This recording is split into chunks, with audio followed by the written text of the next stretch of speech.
Do what thou wilt shall be the whole of the law. This is David Shoemaker, and I'd like to welcome you to Living Thelema. This segment is part 2 of Tarot and the Path of Initiation.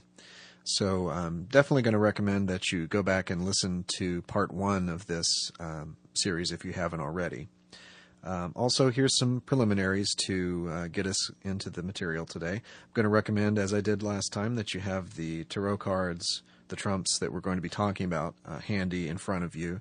The ones we're going to be talking about today are the Moon, the Emperor, the Tower, the Devil, Death, and Art. And also, as with last time, if you have a diagram of the Tree of Life, preferably with the trumps laid out, the trump names laid out on the paths, that would be a good reference for listening today. Now, you'll remember that we're discussing the tarot trumps that correspond to the tasks of the AA system in the first order, leading from Malkuth up to Tefereth. And in the last segment, we covered the Neophyte grade and the Path of Tav.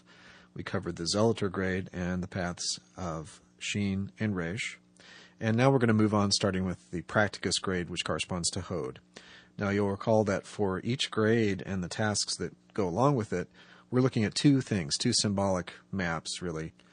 The first is the Sephira that corresponds to the grade itself. So for starting off today, we're going to be talking about Hod and Practicus.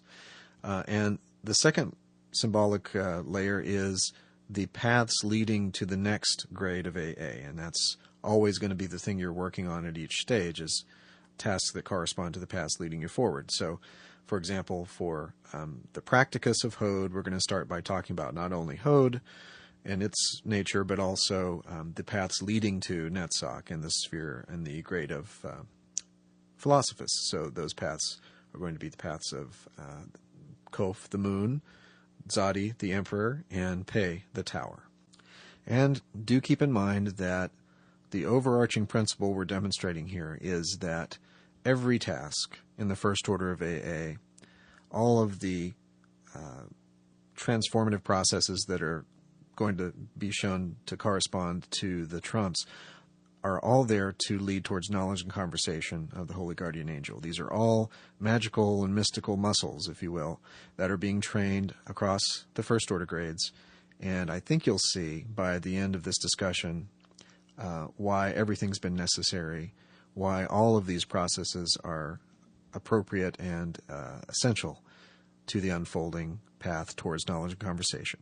So, with that in mind, let's get started. So we begin with the grade of Practicus corresponding to the sphere of Hod. Now, in terms of the Hod symbolism itself, the main metaphor we're working with here is that of a cup and of water. Now, you'll notice that in the AA system, the magical weapon that you craft as a Practicus is the cup, and the element to which the sphere is attributed is water. And one of the reasons this is so appropriate and so important in terms of understanding its nature is Hod is the intellect, the regular human intellect. But the initiate of Hod is coming into a deeper understanding, a deeper recognition of the individual mind as a vessel for universal force. The individual mind is a reflective mirror of the macrocosm in the microcosm. The initiate of Hod, through various practices, is beginning the conscious direction of this magical force, this universal force, to specific ends. Now,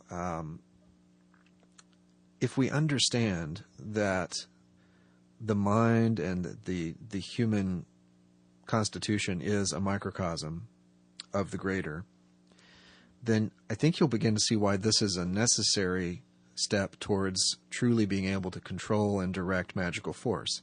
As soon as you have a working relationship, a functional relationship between aspects of self and aspects of the seemingly outer world, you have a greater ability to manipulate those forces in the seemingly outer world. If you don't have a sense of the correspondence between inner and outer, between microcosm and macrocosm, then how can you possibly most effectively move the forces and direct them according to your will? Speaking of will, one thing you'll notice about Hod is that the path above Hod, connecting to Gevura, connects Hod to the idea of will. The hanged man is the trump there. We're not specifically talking about the hanged man today, but the connection between the mind in Hod and the will force in Gevura is not one to overlook. Now, aside from the nature of Hod itself, we've got to look at the paths that correspond to the trumps leading to Netzach. And the first of these we're going to look at is the path of the moon, the path of Koph.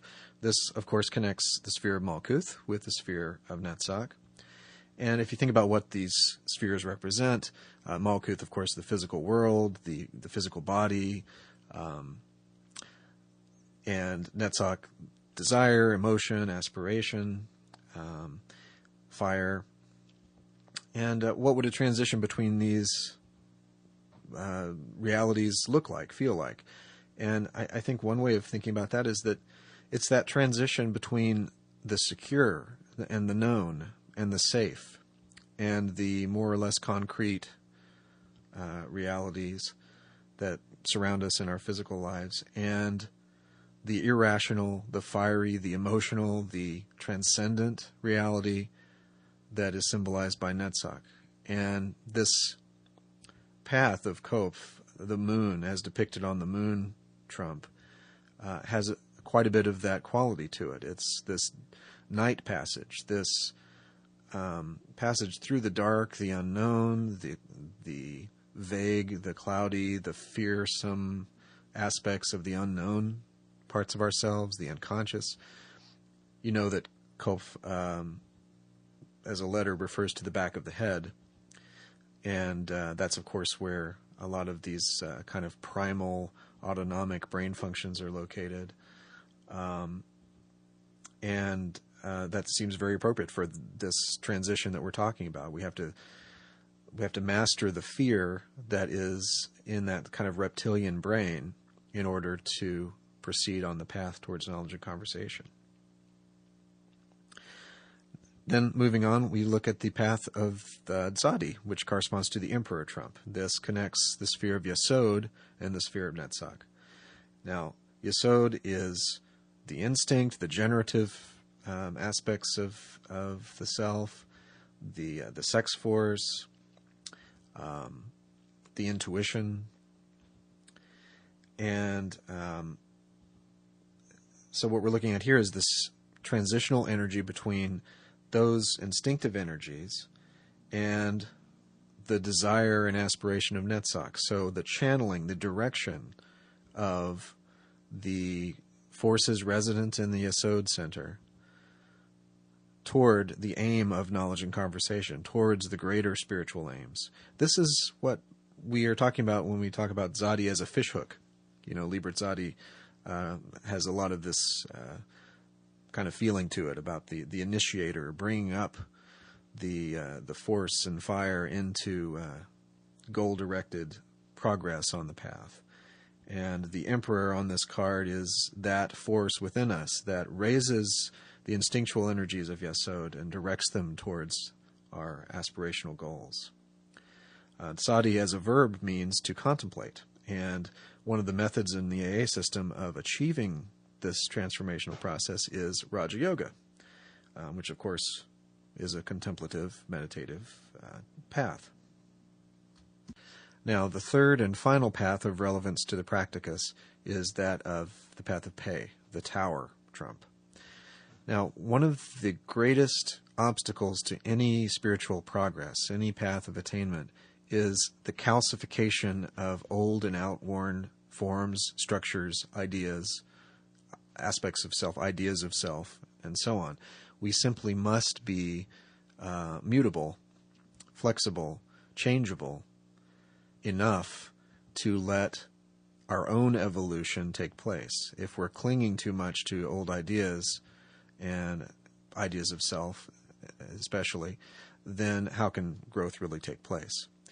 So the tower trump, among other things, symbolizes, since it connects Hod, the sphere of mind, and Netzach, the sphere of desire and aspiration, the tower trump shows the fire of Netzach coming in and destroying and reshaping and transforming the old and outworn ideas that have become calcified in the mind. So this life force from Netzach comes in a fiery fashion, as is pretty graphically depicted on the card, and blasts apart this tower, and the ideas of self tumble out as these sort of geometrical figures you see on the card. And finally, the tower card represents the Svadhisthana chakra.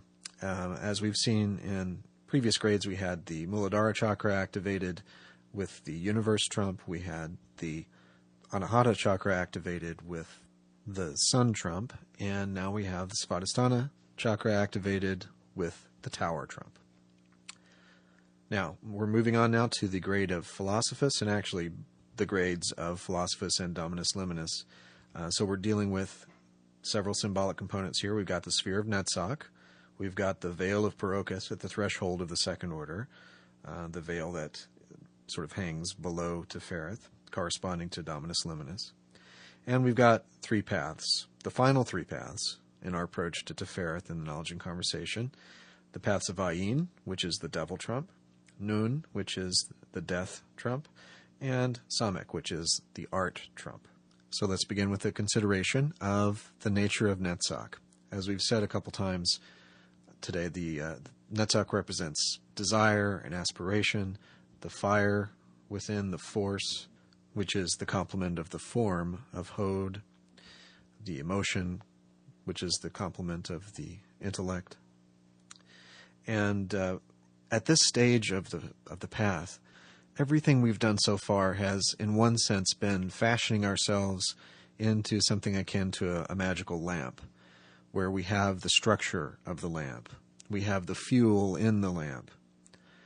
And what we need is the fire, the spark, that's going to light the lamp. And I think this is a pretty good metaphor for what Netzach represents. This is the place, as we round the bend of Netzach and aim towards Tefereth, this is the place where the fire of aspiration itself lights that lamp that we've been fashioning all along. And a supremely important phase of the work. That's why you see tasks like Liber Astarte, which is the Bhakti Yoga, central Bhakti Yoga practice of the Philosophists, and things like that that fire up the aspiration and direct it towards a one-pointed goal, which is where we bridge into the Dominus Liminus grade, where everything that's gone before is sort of harmonized and synthesized and directed one-pointedly towards knowledge and conversation. So that's the nature of Netzach as it relates to the path here.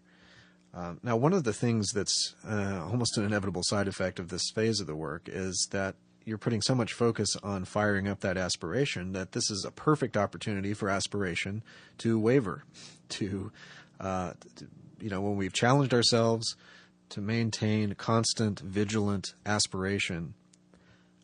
As with many yoga-type tasks, the ego has some games to play with us, and it will test our devotion, it will test our desire, our aspiration. One of the ways it does that is by kind of crumbling in on itself, and we begin to doubt our own capacity and our own ability to succeed. There's great opportunities here to get bogged down and depressed in the work, and really the main piece of advice I would offer for this, and this I guess is advice you could take at a lot of places on the path, is just don't stop moving, don't stop working. Turns out the opposite of being stuck is going somewhere, and if you are continuing to move, you are continuing to progress. Now, one of the fascinating ways that this stagnation and despair may tend to manifest itself is depicted in the devil trump. Now, the devil is those aspects of life that seem ugly, that seem threatening, that seem evil even to us. And the task of working the transformative energy of the devil trump has to do with seeing past the apparent appearance of evil, the apparent negative reality in front of us, and recognizing that even this, which is so abhorrent to the ego, is the work of the angel, is a perfected reality manifest for us to grapple with and learn from. And if we get distracted by the ego's response to things, and we start to believe that anything the ego doesn't like is bad, and anything the ego does like is good, then we're missing the point, and we're still clinging too tightly to egoic perceptions. So the devil card says, the lesson of the devil card is, don't buy the ego's response to reality, and see that the initiator is present, meaning the HGA, is present in your everyday experience, whether it's perceived as positive or negative.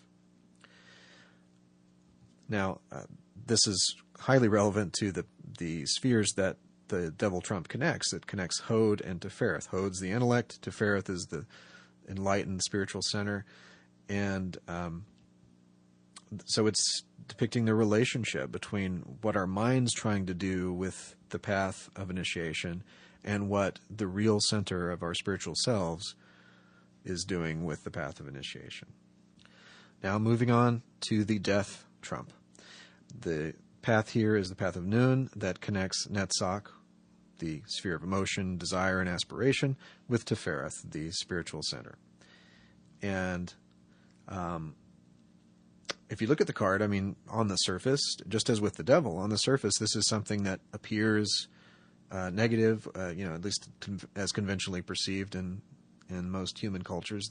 The idea of death is a catastrophic end, and yet the nature of the transformative process of the path of Nun is that the ego lets go of the idea of catastrophic death, just as with the path of the devil, it's let go of the idea of evil and has transformed that into something spiritually useful.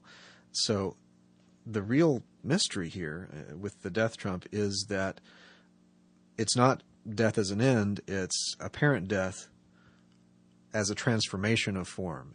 That is, the perception of the underlying truth of life, which is there is no end, there is simply transformation. As a verb, the word nun means to sprout.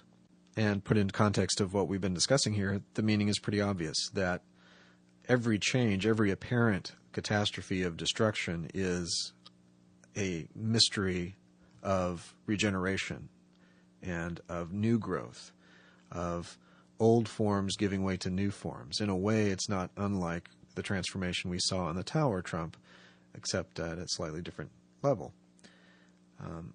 All life is constantly being transformed, and if we identify with solid, calcified form, we perceive it as catastrophic death. But if we identify with the transformative process itself, if we identify with the eternal unfolding evolution of all things, then there is majesty and wonder and beauty in this process.